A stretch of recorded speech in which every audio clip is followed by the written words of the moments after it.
Hebrews. This is Prophets of Awakening.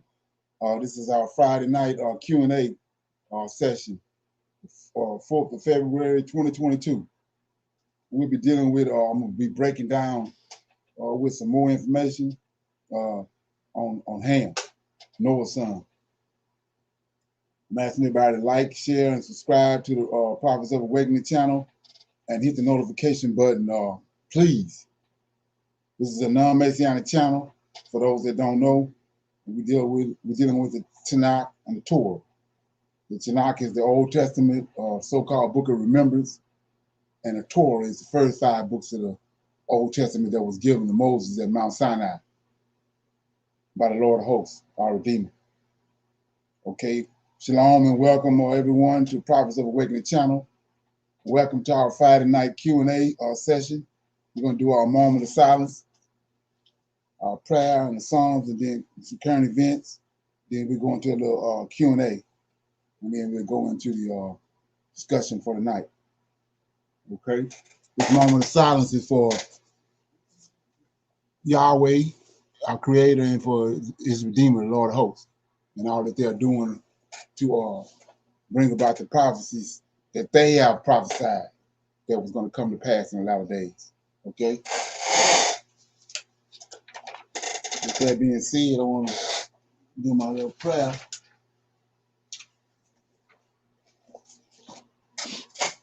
O Lord, righteousness and uprightness belongeth unto thee. Therefore we come before thee at this hour, seeking thy face and looking for righteousness and uprightness, that we may walk before thee as thy servants Solomon, David, Samuel, and Hezekiah did. That we may walk before thee in truth and in righteousness and in rightness of heart. Giving us, O Lord, an understanding heart, that we may discern between good and bad, for we know that you possess the power to do so.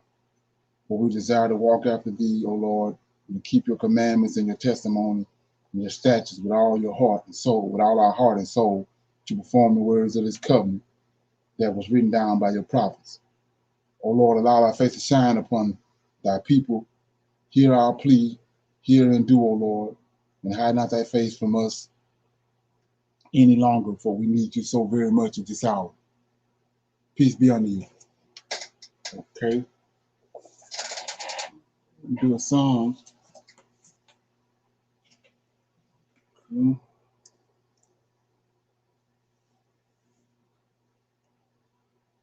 going to read Psalm 1. It says, Blessed is the man that walketh not in the counsel of the ungodly, nor standeth in the way of sinners, nor sitteth in the seat of the scornful.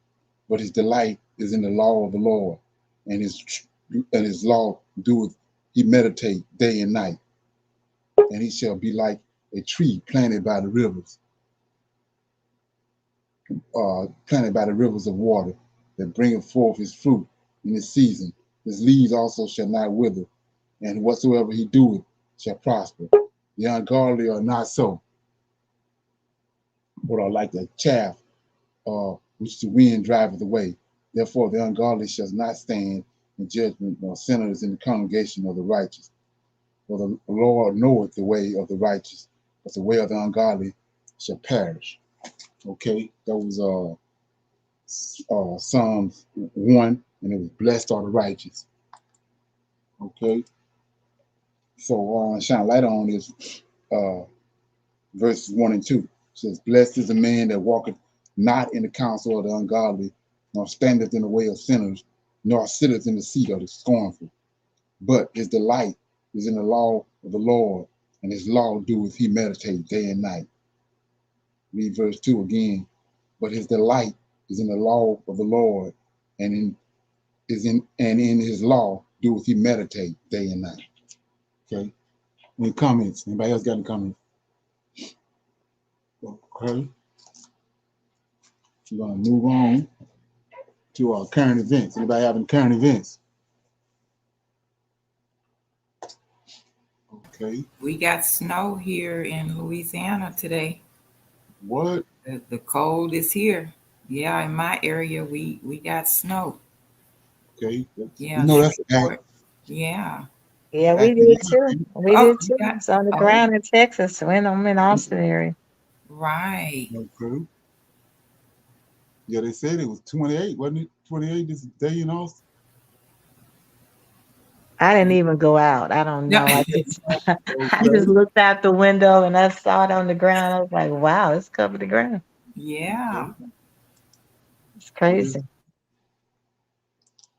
yeah, it's like a repeat from last year, huh? But let's hope not. Not that Mm. that shut-in we had, that apocalypse we had. Okay. Mm-mm. So hopefully everything, the electricity and all that's still working. So Okay. Great. Yes. Okay. Okay, here we go right here. See this little thing going on with the Ukraine and all that. Finally these students came out and let the whole world know what's up with them. Here we go right here. With two presidents who want the world to know that they are on the same page. Today, the leaders of China and Russia promised each other deeper ties with, quote, no limits. Vladimir Putin met with Xi Jinping in Beijing in a choreographed show of solidarity just hours before the opening ceremonies of the Winter Olympics. And they sent a message to the West as well, that they are unified in their opposition to NATO expansion. The highest profile guest of the Winter Olympics touching down in Beijing. Russian President Vladimir Putin is in China to attend the opening ceremony. But before that, a much-awaited reunion with his Chinese counterpart Xi Jinping. The opening day of the Winter Olympics is the start of spring, and on this special day we meet. We believe this new spring meeting will inject more vitality into China-Russia relations. I would like to thank you for inviting me to the opening ceremony of the Beijing Olympic Winter Games. We know that this is a heavy task, but we believe that our Chinese friends have, as always, made excellent preparations for this large-scale event. But the new Russia-China partnership goes way beyond the Winter Olympics. China added its support for Russia over the tensions with Ukraine. Both leaders highlighted their aligning views on global security, while accusing the US and NATO of a Cold War ideological approach to defense policy. A show of unity and mutual backing amid fears in the West that Moscow is preparing for military action against Ukraine. I'm so glad we could all take this trip together, son. Okay.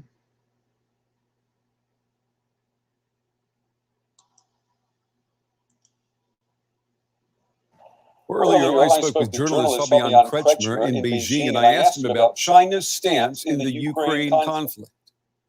Yeah, it's quite ambivalent. So China's official stance is that they support a peaceful solution in the Ukraine conflict. However, today's statement showed very clearly that the solidarity of Beijing is with Moscow, and how far that will go, however, we're not sure. I mean, we know that Beijing doesn't want any further military escalation during the Winter Games because that's their stage of presenting themselves and they don't want any interference. However, if, for example, Russia would invade Ukraine, then it would also be tactical knowledge for China itself because they have the issue on their own. They have a conflict with Taiwan, and even though the matters are slightly different and separate, there is some parallels. And if China, for example, sees that the West will not oppose strongly a possible invasion in Ukraine, then maybe they could also feel more confident in containing Taiwan. That was Fabian Kretschmer there, reporting from Beijing. My first guest is Mary Kaldor. She's a professor of global governance and director of the Conflict Research Program at the London School of Economics. She is joining me tonight from Brighton in the UK. Professor, it's good to see you again. I think we have got the technical glitches solved now. Let's talk about what we're seeing here. Russia secured China's backing for its NATO critical policy today. Does that make an invasion of Ukraine more or less likely? Okay. Any comments? I was listening to I think I played it on one of these shows. Was that the guy made a statement that Putin's not going to attack Ukraine until after. It was that general from the U.S. says he ain't expecting Putin to attack Ukraine until after the Winter Olympics, because we see they partners, so he's not going to interfere and cause any kind of conflict with the Winter Olympics, because that's his right hand man. China is. So he was saying he expecting all hell to break loose right after the Olympics over with. Is that something? Yes, I see where they were saying they was, planning on, like I said last night, sending more troops, like 3,000 more troops to Europe. Right. So yeah, because they know something. They know something. They ain't really saying nothing, but all the actions from everybody's side is that they know something going to happen. Is that something? Got one more. Turn into that.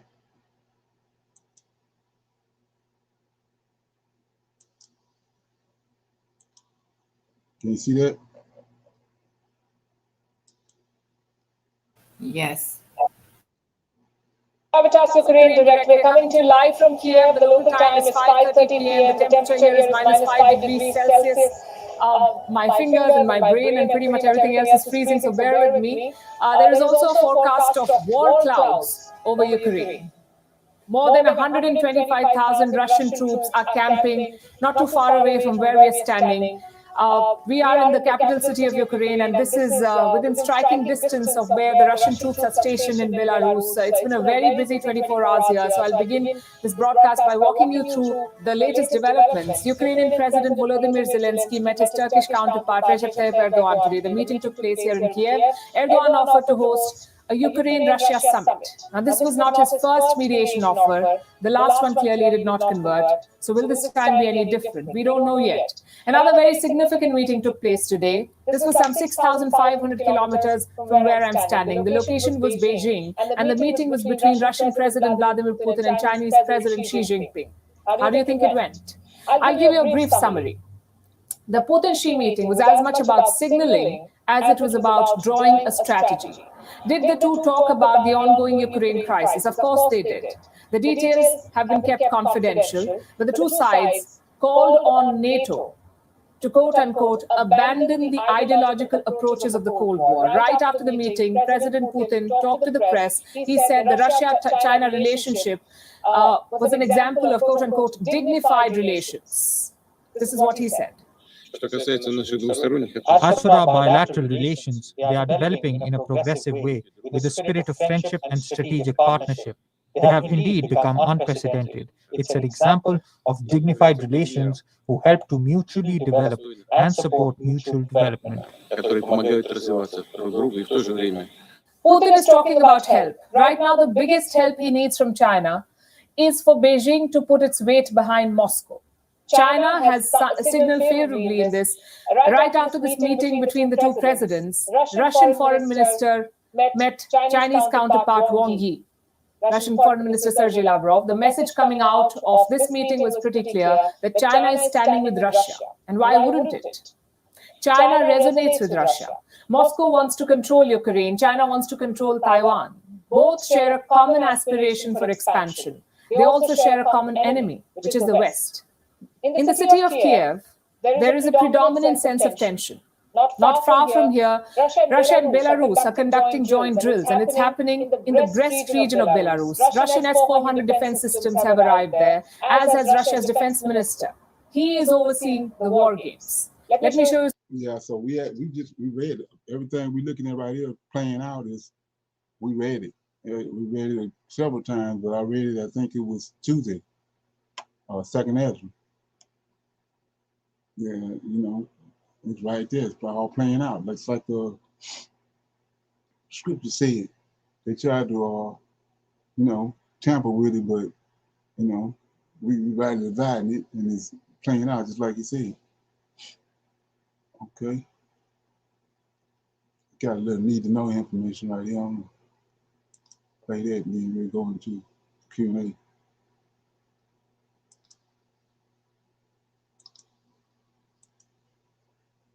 Okay.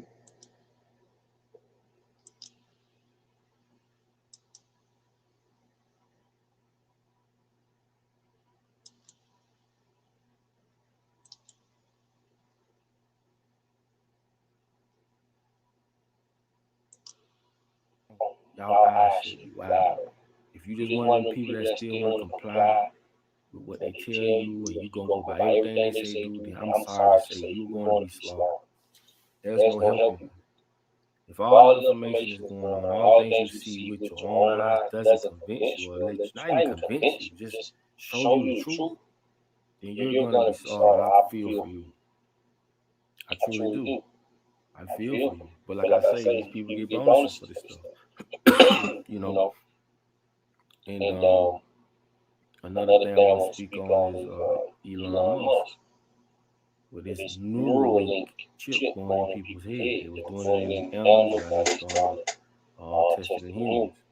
Now, in order for that Neuralink chip to work in your head, everything has to be on the grid. Now you see why they was trying to put drivable cars. They want your house to be a smart house. Phones, cashless society, everything has to go digital. Why? Because when it's digital, they could record it, they can monitor it better, and they don't have to stand over you to monitor it. Like I say, who's going to monitor the monitors? Right? That's why they want you with the smart house. And you somewhere you can open the door. I told you it was a young girl in Orlando that was killed, and it was said that the landlord, not the landlord, but one of the guys that worked out to the complex where she stayed had the code to her house. He was trying to talk to her. And what was said was he went and used the code with our house, and did what he did, and then committed suicide. This is a story you can look up. I don't remember her name right off the top of my head, but these are the things that's gonna happen. Just like they can hack into your computer, they can hack into your, they hacking into these devices easy. These devices have little to no security, so you really put your family at risk trying to be modern. Nah, man, forget that. Don't do that. You gotta understand, man, where everything is going, and we have to put a stop to that shit, man. Yeah, you want the latest this and the latest that, but you gotta understand, man, there's a price to pay for that stuff. This is what you call coercion. To me, that's a form of coercion to me, because when you go buy a house, they're gonna offer you these new nice devices. Even with cars, they're gonna do this shit like you want it or not. You know what I'm saying? The new titles, you can open them bitches from the door from your phone. Yeah, that's cool. Yeah, they can open that bitch too. You want to go somewhere, they can shut your car off. They know where you at all times. They know where you frequently at. And they're gonna throw you all the positive things as to why we should use this. Same way they do in the Neuralink or Alzheimer's disease. And they tell you all the positives. No negatives. No negatives are they telling you. Okay? You have to understand, bro, that if everything was to go 100% digital, which that's where they're heading, there's no more privacy. There's no more. They literally could. First of all, they're paving the way in the direction they want to go, which is our lives, the way we consume things, the way we see things, and how we buy things, everything. They got us. Yeah, not what Yahweh said and prophesied. They got their own direction they trying to go in. That's what so many people ain't understanding. Right there. Okay. And then again, they could study us from a level where the average person couldn't even fathom, because they have all the data. They know. So you gotta understand. If this whole world was digital, if the whole world was digital, they can categorize us from age to sex or gender to ethnic groups, and they can categorize on what group, what age group, and what male or female does when it comes to certain things. You know how powerful that is to have that kind of information, to have that kind of data. They race like Israel. That's what it's all about. Monitor Israel, the Israelites. So with that being said, anybody got a comment? Okay. Yeah, that was they're closer and closer to accomplishing their agenda, and we can't let it happen. So you want to watch all of that. It's popping up. Okay, let me get over here.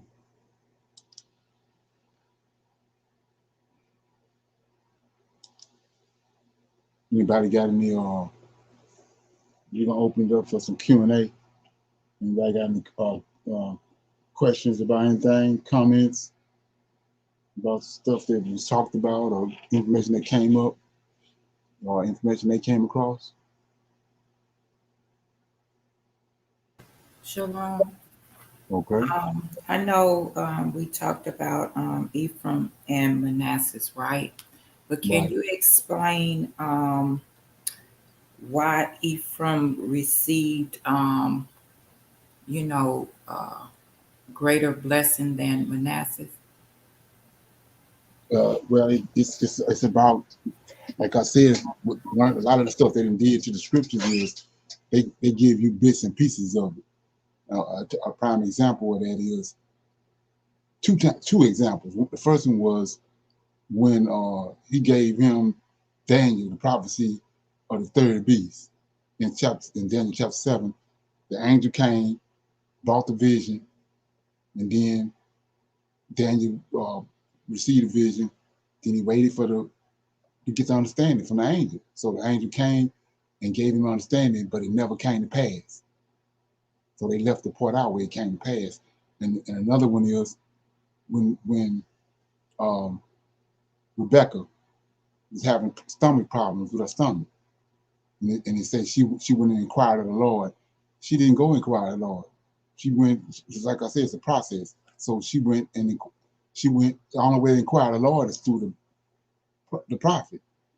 And that was before the temple. Once the temple came into existence, they came to the temple, to the Levites, and inquired of the Lord. But they had to go through the prophet. At the time, when her stomach was being troubled, she went to Abraham.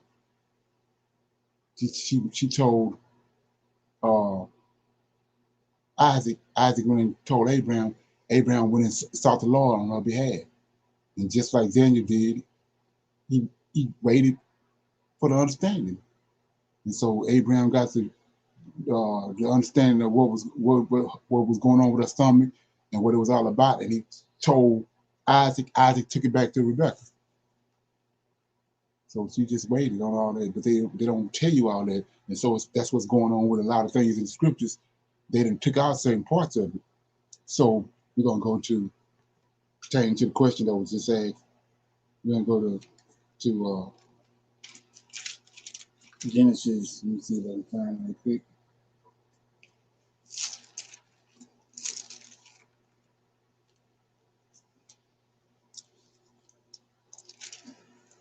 It's in,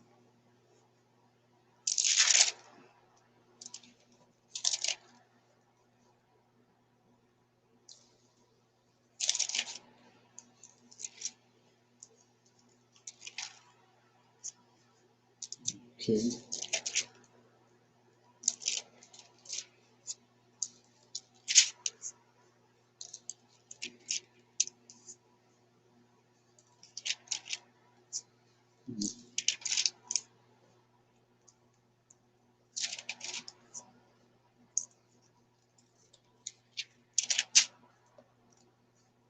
It says right here, let me see.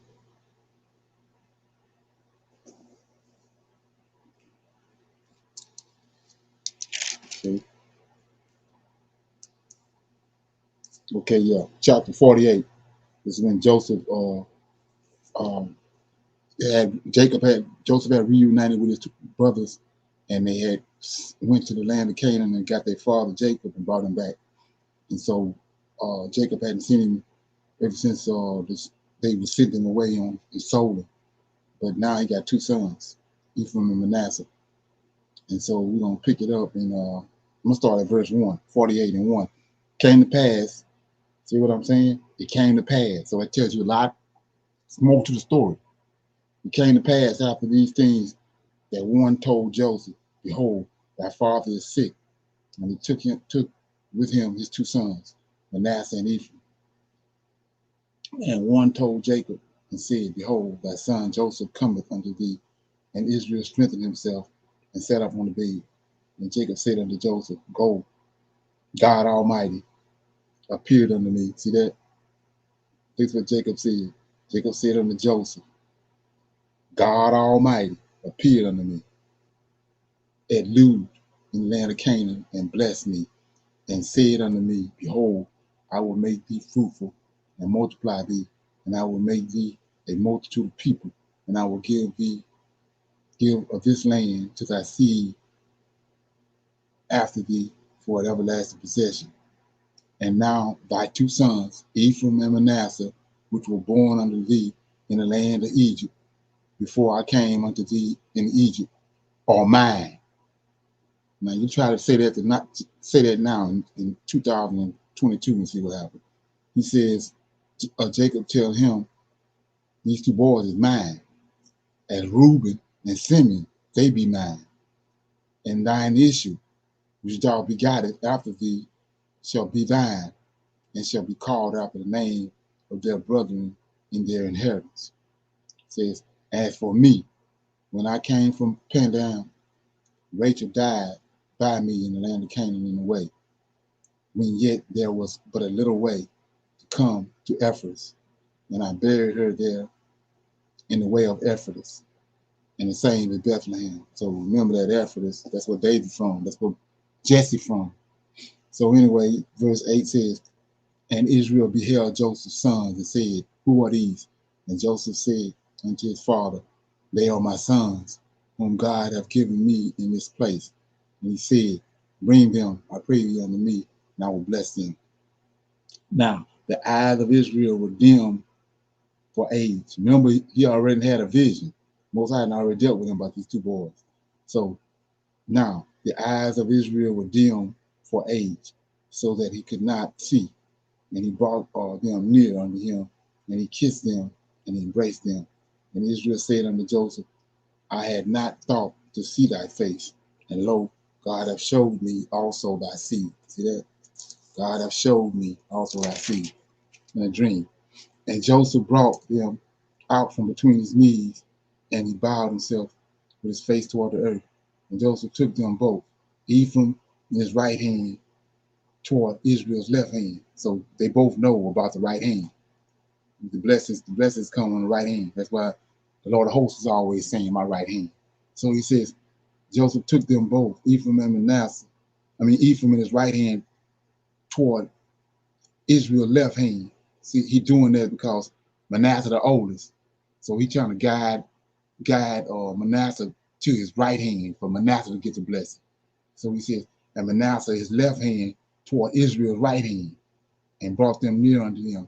And Israel stretched out his right hand, and laid it upon Ephraim's head, who was the younger, and his left hand upon Manasseh's head, guiding his hand wittedly, for Manasseh was the firstborn, which he supposed to get the blessing.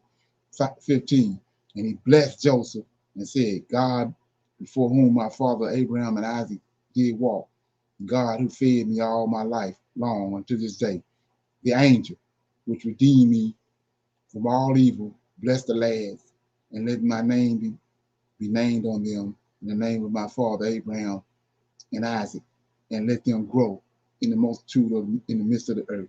And when Joseph saw that his father laid his right hand on the head of Ephraim, it displeased him. And he held up his father's hand and removed it from Ephraim's head unto Manasseh's head, right? And look what happened. 18, and Joseph said unto his father, Not so, my father, for this is the firstborn. Put thy right hand upon his head. And his father refused. See that? Because he didn't have a dream. The Most High, the Lord host not already told him what to do. And his father refused and said, I know it, my son, I know it. He also shall become a people, and he also shall be great. But truly, his younger brother shall be greater than he, and his seed shall become a multitude of nations. And he blessed them that day, saying, Indeed shall Israel's blessings, read again, and he blessed them that day, saying, Indeed shall Israel bless, saying, God made thee as Ephraim and Manasseh, and set Ephraim before Manasseh. And Israel said unto Joseph, Behold, I die, but God shall be with you, and bring you again into the land of your fathers. Moreover, I have given to thee one portion above thy brethren, which I took out of the hand of the Amorites with thy sword and with my bow. So Joseph got a double portion, whereas all the rest of the boys got one. When they gave out lots, they got one lot. Each tribe got one lot. Joseph got two lots. You got Ephraim and Manasseh. And so, like I said before, we look at it. Let's go to Daniel right quick, make it plain. So, the Lord of hosts told him, brought him a vision and told him, gave him understanding and told him what to do. So when the time came with those two boys, he knew what to do. He knew that when it was all said and done, Ephraim was going to be stronger and powerful, more powerful than Manasseh. So he knew who was going to bless. But like I was saying before, he says in chapter 9, let me get 10. Okay. Chapter 10, verse 20, it says, this is when Gabriel came to talk to Daniel. It says, Then said he, Knowest thou wherefore I come unto thee? And now I will return and fight with the prince of Persia. And when I am gone forth, lo, the prince of Greece shall come. Then he tell him why he able to do all this and know this stuff is, 21, but I will show thee that which is noted in the scriptures of truth. That's the book of life that's in heaven. They looking on it. That's how they able to prophesy. So he said, and there is none that holdeth with me in these things but Michael, your prince. And that's who Abraham was talking about right here. In Genesis 48. Abraham said right here, first 48 and 15, and he blessed Joseph and said, God, before whom my fathers Abraham and Isaac did walk, the God who fed me all of my life long unto this day, the angel, Lord of hosts, Michael, the angel which redeemed me. See that? Redeemed. If the angel redeemed him, he the redeemer. The angel which redeemed me from all evil, bless the lads, and let my name be named on them, in the name of my fathers, Abraham and Isaac, and let them grow in the middle of the earth. So this angel right here that we just saw was looking on his book of life, came and told Jacob what to do when the time came. And Joseph wanted him to lay his hand on Manasseh, but he'd already told him what to do. He said, Okay. the blessing goes to Ephraim. That make any sense? Yes. Okay. Anybody got any comments or questions on that? I guess I was just thinking about what we read yesterday about Ephraim Okay. and how so many of them were destroyed because of their disobedience, not doing and not Right. going when the Lord of hosts told them to. Right. So since the majority of them were destroyed, were I guess did they merge with others? I know it was only a few of them left, or what happened to them? Well, if you go back and remember the situation happened with the man, those Benjamites killed his wife and he cut her up in 12 pieces. Oh yeah. So they went and they had to go. They went and got a lot of more women and brought them there, and brought them to those Benjamites to rebuild them. Okay. So yeah. Okay. And then also I had went to 2 Chronicles because after the incident that you just mentioned, it says that Ephraim went into his wife, and she had that boy Barak, and that's where his lineage was replenished there. Because then you go let's look at it right quick. You look at 1 Chronicles, chapter 8, chapter 7. First Chronicles? Yeah. Okay. Trying to get away from me. Yeah, First Chronicles, chapter 7. Chapter 7, verse 20. So it says in mine, these are the descendants of Ephraim. It says, and the sons of Ephraim, then he go all the boys. Shooter, Beri, Tuha, I can't say his name, Eder, sons of, and then 21, and Zeta, his son, and Shida. So what you're looking at is the same way when they went into Egypt. He tell you 70 souls went into Egypt, but look at the multitude that came out. So right here, 21 says it's like about 8 or 9 boys. They all came from the boy that came forth after Ephraim children had a lot of his sons that got killed. The tribe got killed. He went into his wife and bore that other boy. These the lineage right here. After that, so 22 says Ephraim, their father, mourned many days, and his brethren came and comforted him. And 23, and when he went in unto his wife, this after the incident, she conceived and bore a son and called his name Berah, because it was evil. It went evil with his house. So it's the house of Ephraim, which is the tribe of Ephraim. And that's how he threw that boy right there. Ephraim was replenished. Okay. Okay. Yeah. So anybody else got anything? Yeah, I got a couple of things I wanted. I was looking at it and I said I was gonna shine a light on it. The first one was, everybody should know the story. Everybody know the story of Tower of Babel, right? And how in the book of Jasher, that they tell you how wide the base of the tower was, and then how long it took them. They had got just to the point where it was so high. It said it took a year's time for a brick to get to the top, right? Everybody remember that? Okay. Mm-hmm. So it said the thing made the point to tell you that we know these were giants that was doing this. So it says they ascended and descended up and down, bringing those bricks up. So do a comparison and contrast. Jacob's ladder. Wasn't the same thing going on? When Jacob saw the angels going up and down the ladder? Yes. That's interesting.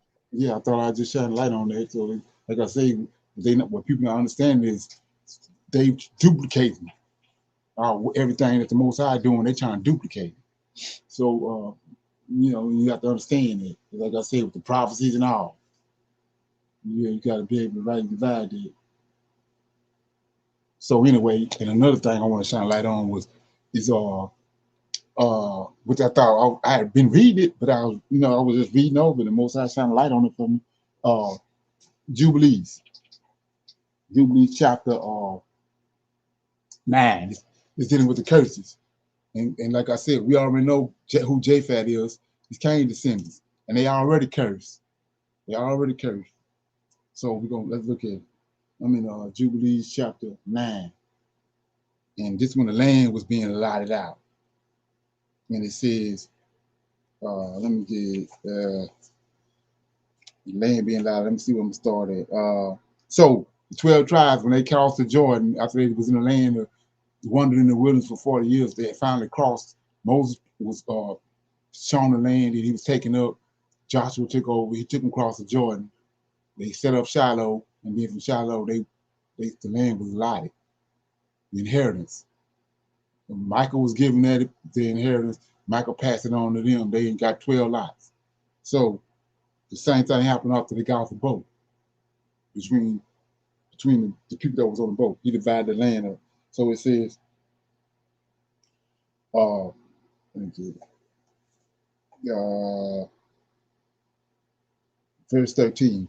Tyrus got the seventh portion, 4 great islands in the middle of the sea, which reach the portion of Ham, and the islands of Pimati, okay, say that word, came out by lot for the sons of Ashdod and his inheritance.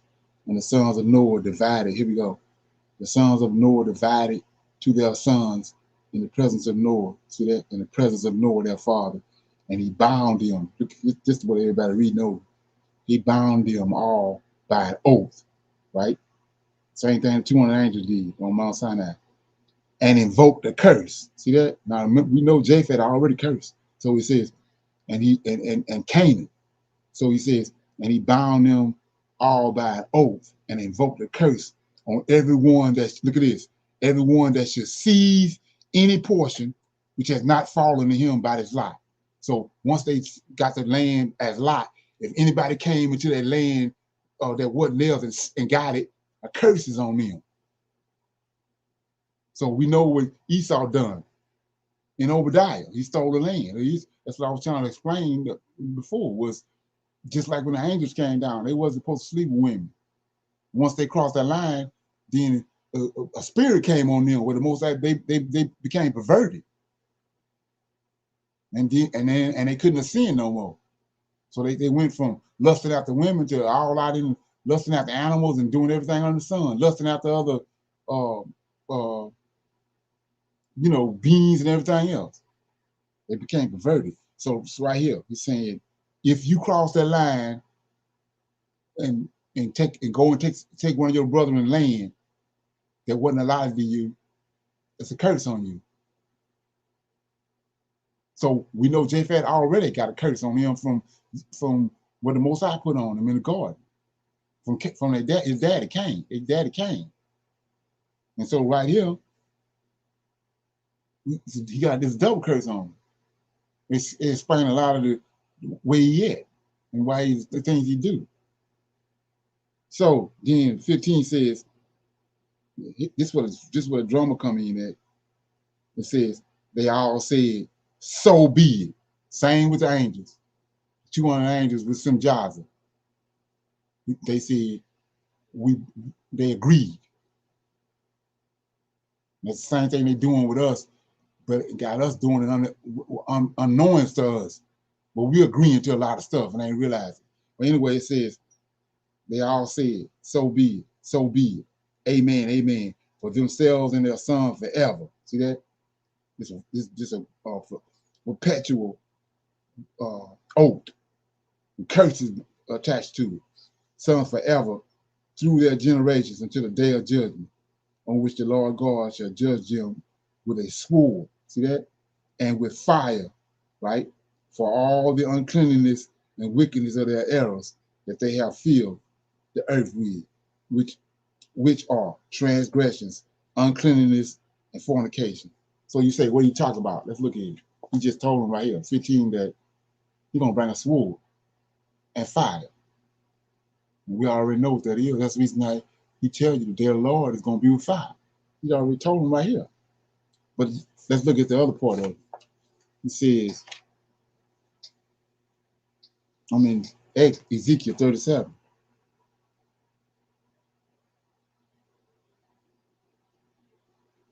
Ezekiel 37 says,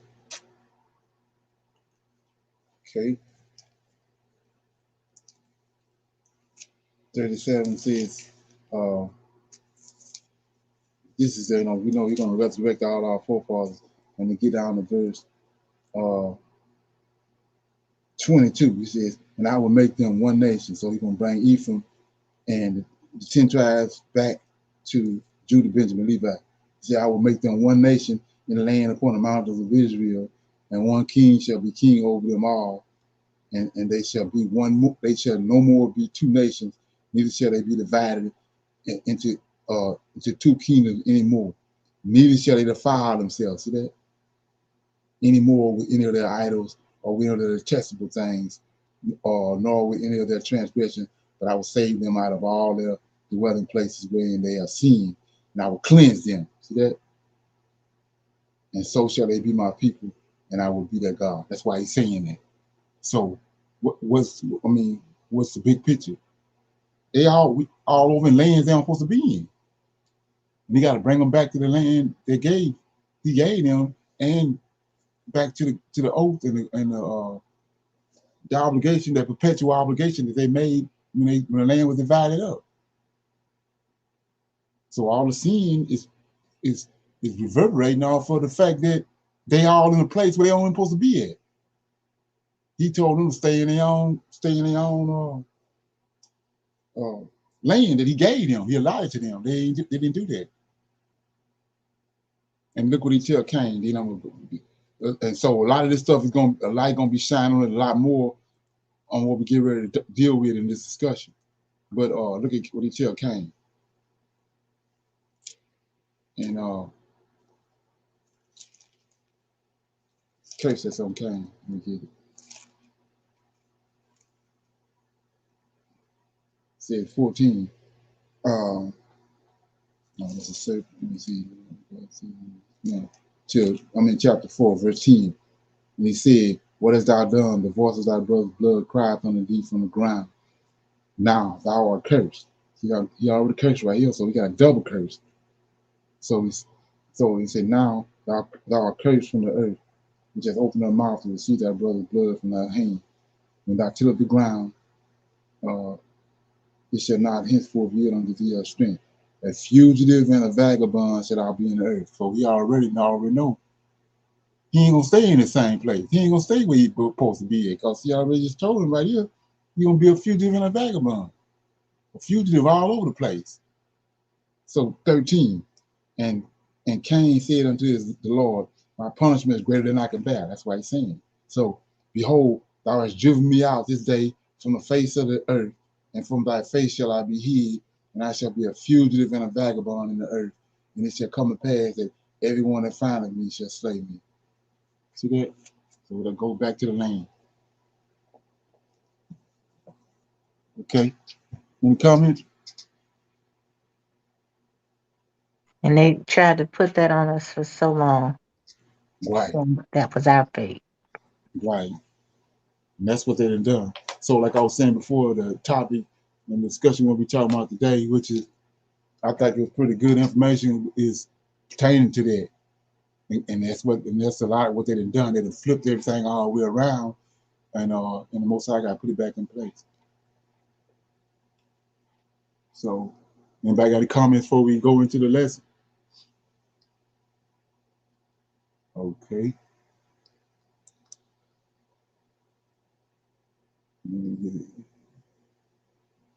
Okay, sure. Okay.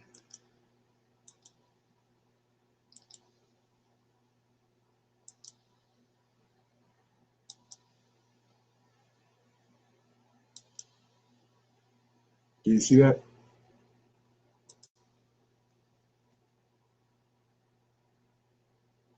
Yes. And there are even more conflagrations and calamities that happen in the earth after the fall of Israel. A continuation of that you made for calendars and cookbooks, which the update should be coming in the name of Yahushua HaMashiach. In the world and prove right? Okay. Where they are as we get to the end of this. So please get through the technical aspects of the word, the actual names of the land, because that is very important, because we know. Now you see, keep in mind while we're just gonna breeze through it, but the name of it is Ham's Lot. This part 2. I came to this part because of a lot of stuff we discussed. You know, it connects a lot of dots. But notice how I continue to show you Ham, Shem, and Japheth. Right here. Just the 3 men that was on the wall in Egypt. Yah's word is important, and we are Israel. We are children of the book, people of the book, and so we're concerned first and foremost about the word. So we get that straight, then we can understand everything else. The look and appearance of the people, and we can see where there was a merging of the Israelites and Hamites over in America, as well as the Hamites with the Gentiles over in America. And we'll end up with some more descriptions of the land and the people. And I will give you a sneak preview of the people for next week. I already told you that the world was remapped, and that this was the remapping of the world minus the West, and that they conspired to hide. So this after It's after what I just read. After they made the oath, the land was divided up, and then these people, the Gentiles, which is Cain's descendants, they came back and did something else. By the West. And then, of course, in about 600 BC, the map El Mundo was set up as the earliest known map of the world in history. It was propagated as the earliest known map in history. And then this version was developed by Herodotus, really conspired to hide it. But this is a closer representation of it. And this map from Queen Mu and the Egyptian Sphinx, this wall relief map, is another map of the world that's a pretty good representation if you understand the symbolism. Definitely not saying that I have all the answers, but as you guys know, reverse Pangea is a big deal in figuring out the locations of the allotments of the lands. And so anybody know what Pangea is?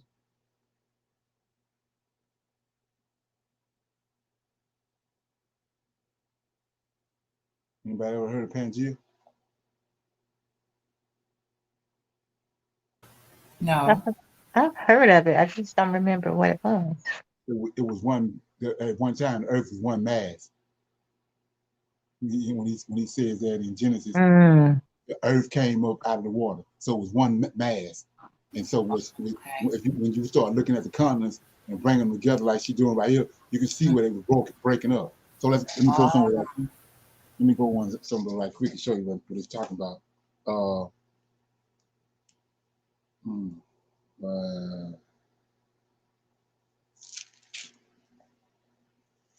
Genesis chapter 10 says,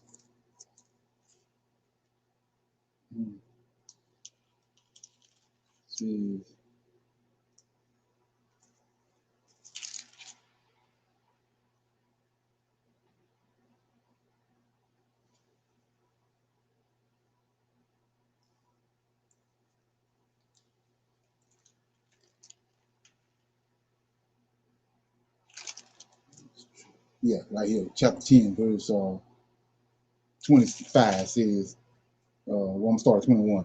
And under Shem and also it say under Shem also the father of the children of Eber, the brother of Japhet, elder, even him was children born.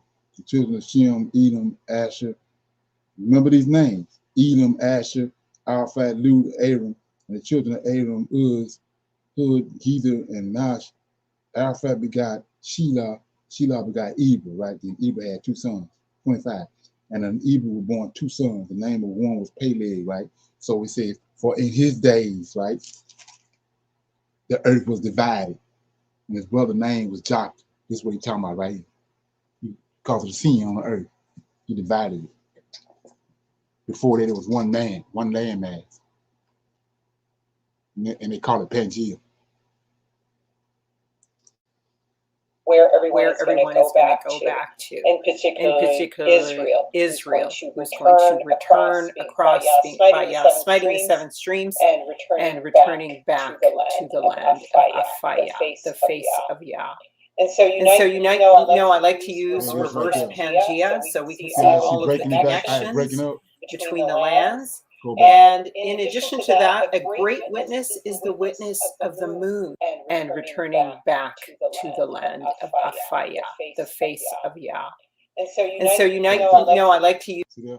That's how it was. See how the water over here said he brought the land up out of the water. It was one mass. And now she's gonna break it up to how it is now, because the Most High was steady bringing judgments on the earth because of what they was doing on the earth.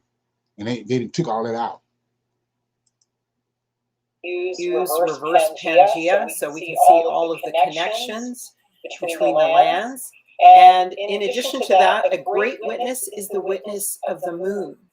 The sun and the moon and the stars are to be witnesses in the heavens. The moon doesn't really help us count time, but it is a witness to this moment of destruction and the lands that were once between Africa and Ham's land.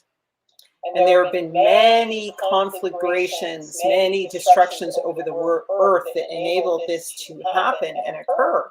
And in particular, one of them was the Exodus, the first Exodus. There's more coming. That's why there's going to be more calamities. And there are even more conflagrations and calamities that happen in the earth after the fall of Israel that further divided lands.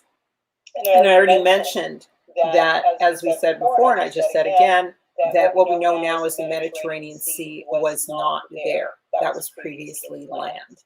And so it gives you an indication of how much things are changed. And so once again, we're going to go into the fact that a promise was made to the sons of Noah, Shem, Ham, and Japheth, that their line would be able to continue through eternity, and that salvation would come through the. Okay. Any comments so far?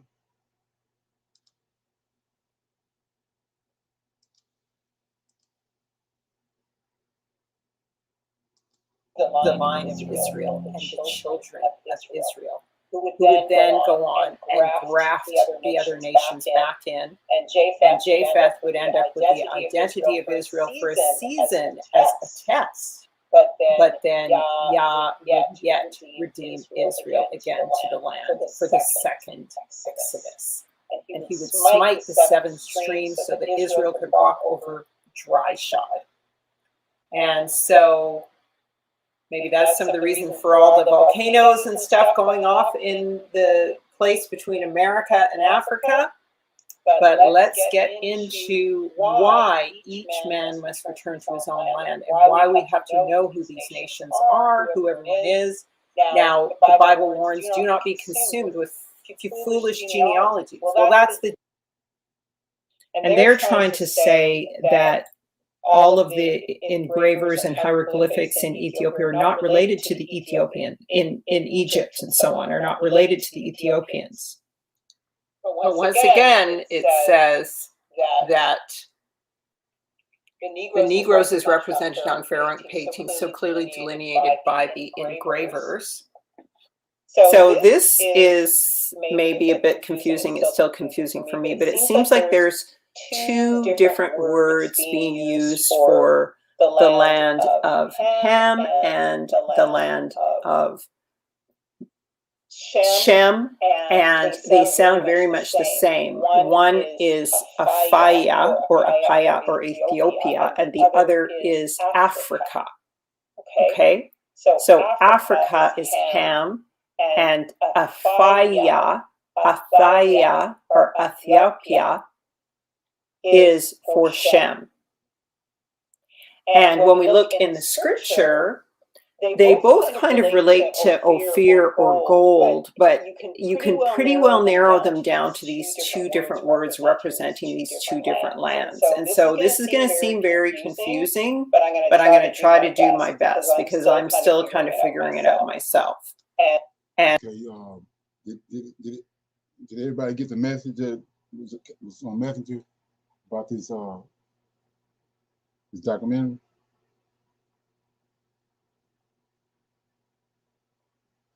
Everybody got the message? Yes, I did.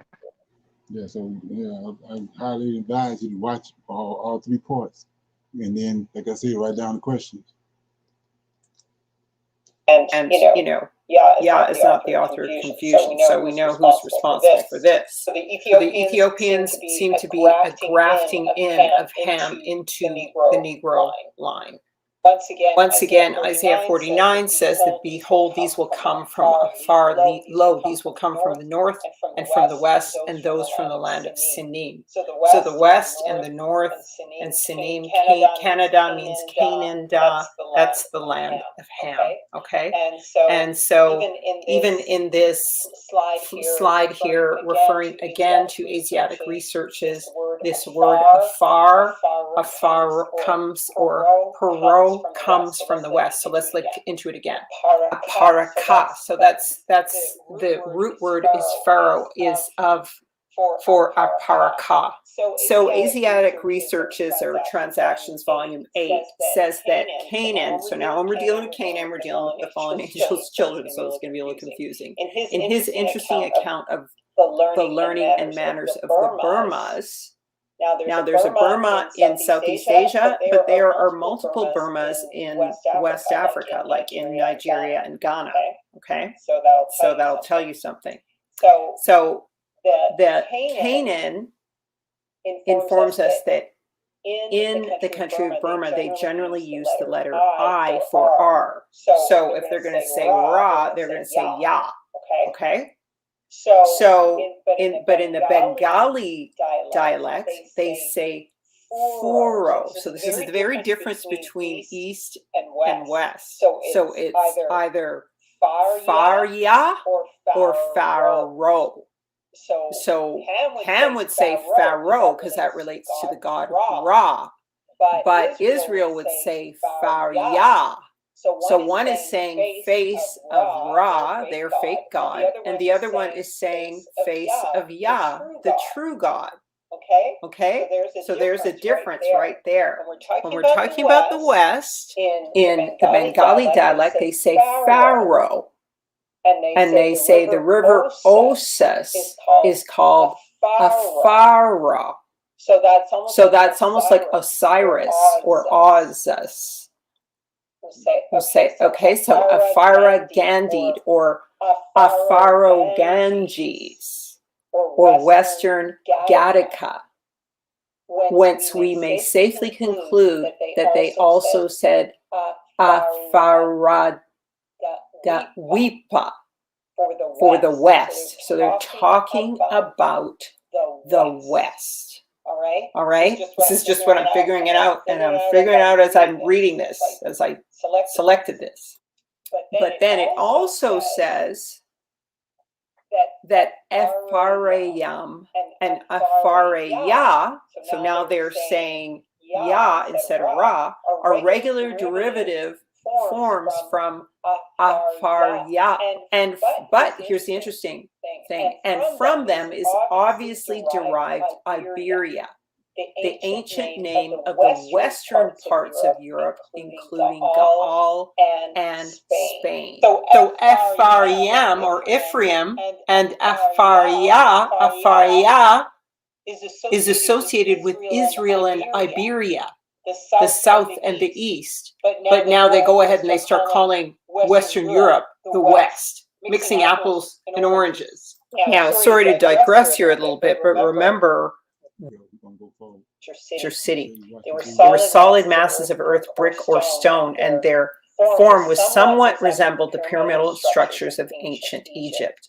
The bases of many of them were several hundred feet square, and they towered in height of more than 100 feet. So there were multiple terrace structures like these that formed a whole city. Okay.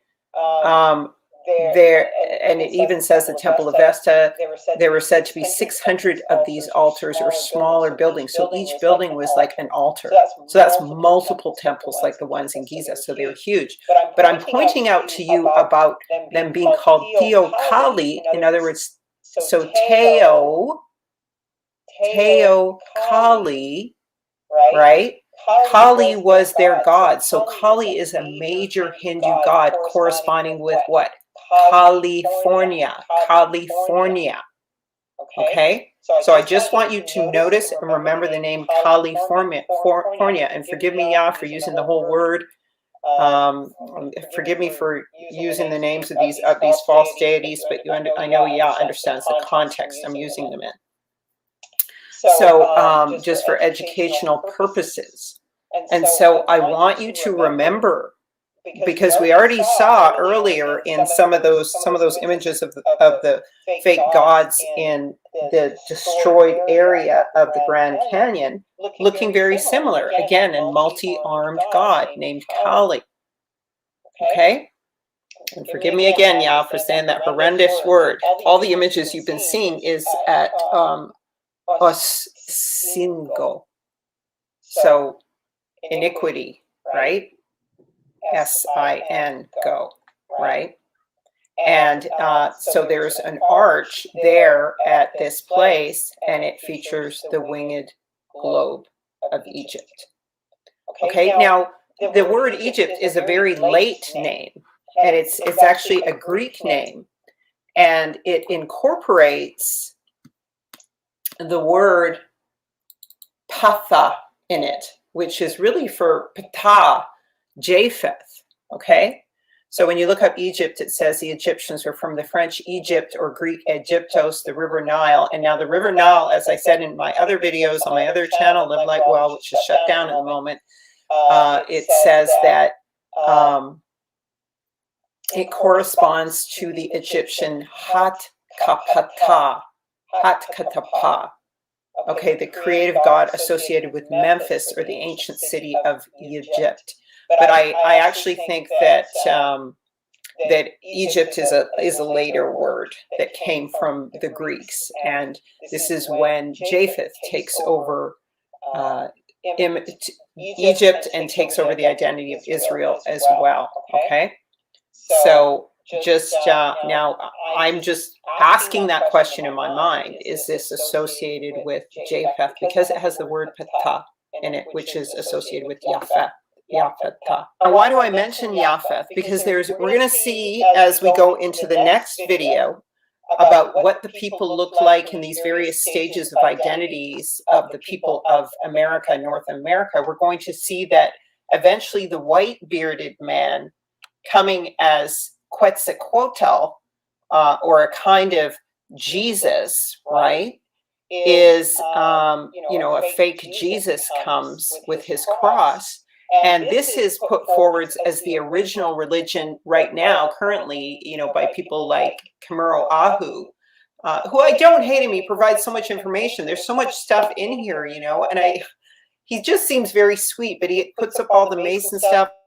I wish he would study the scripture, and I wish he would, renounce Masonism and come over to the right side. Hallelujah. But anyway, so this idea is put forward of this Quetzalcoatl, right? The white bearded man. And so I suspect, and these are just my theories, right? That he is associated with Japheth and Santa Claus and everything from the north, the people of the north and Tartaria. But there was an original people with similar gods from the original branding, not the late rebrand of Quetzalcoatl. But she don't understand the breakdown on who Japheth is and Ham and all that. She don't understand that part. Early brand,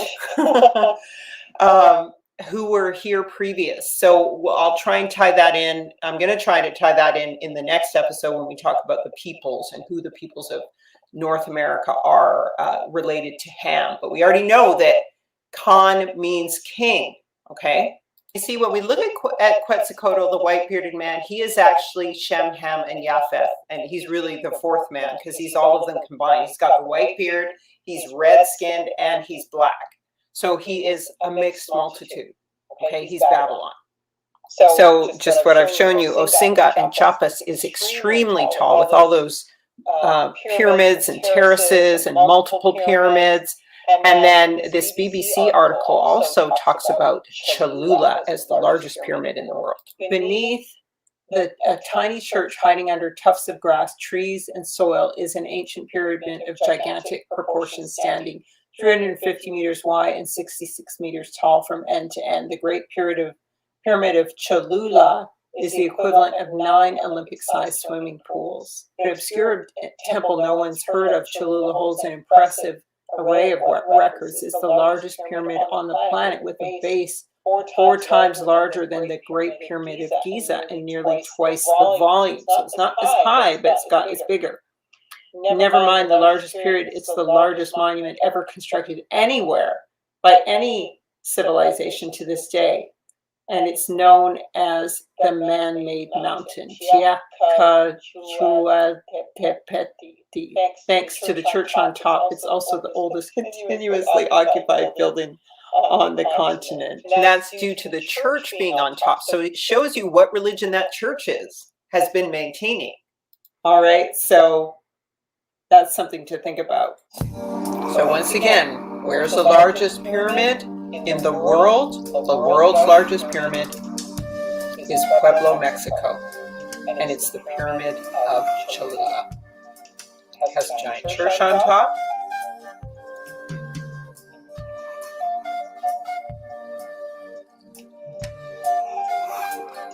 Any comments or questions so far? I'm gonna let a little more play. Anybody got any questions or comments about anything they heard? Okay. This is not a hill. It's part of the pyramid, the structure leading towards the top. It was built 2,300 years ago.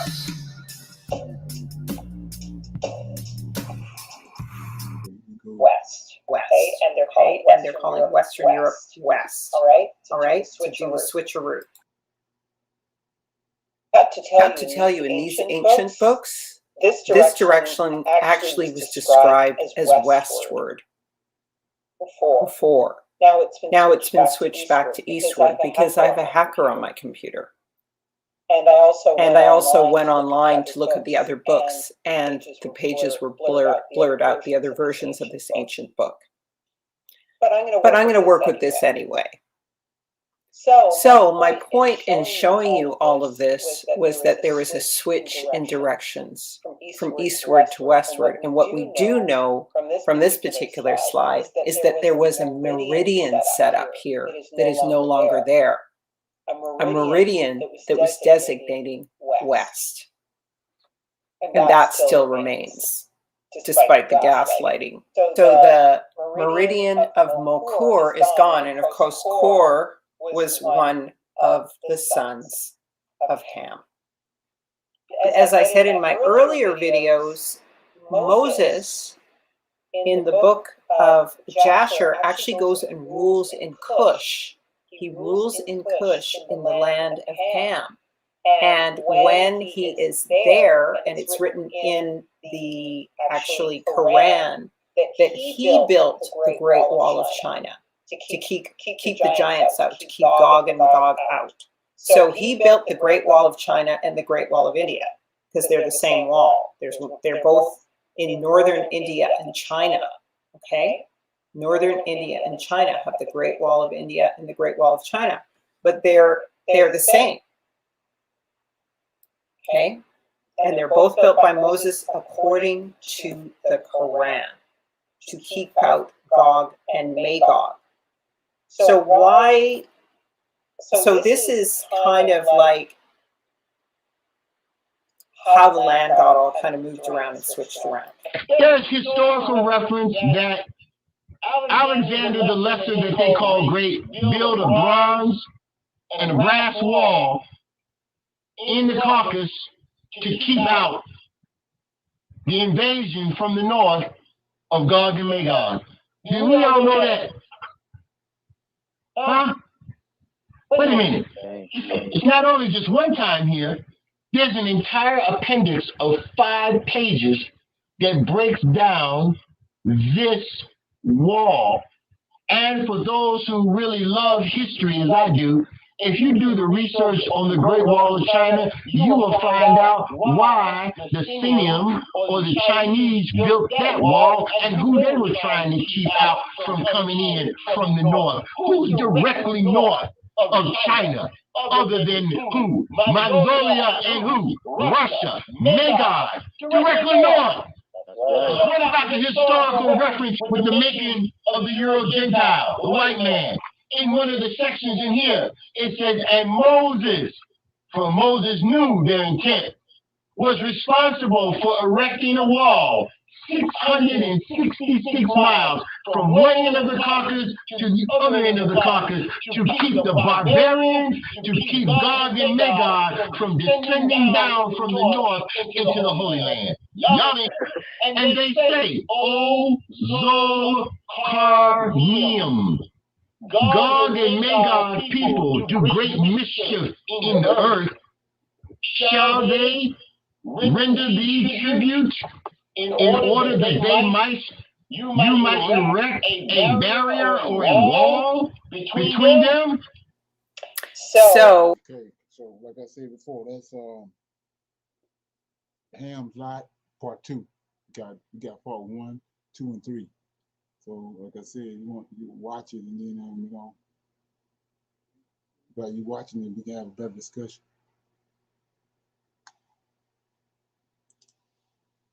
Anybody got anything before we go?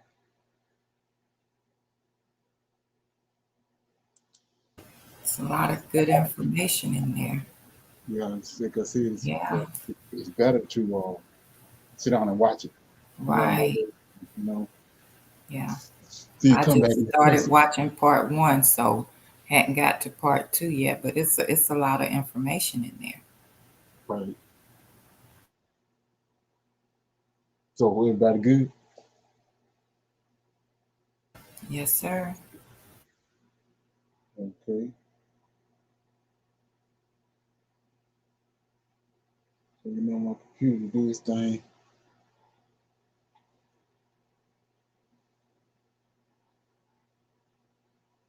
Okay. So with that being said, I'm gonna see everybody in the morning at 10 o'clock for the Sabbath class. You know, we're back around to the Sabbath again. So that being said, I want to say shalom. I'll see everybody tomorrow. Shalom. Shalom.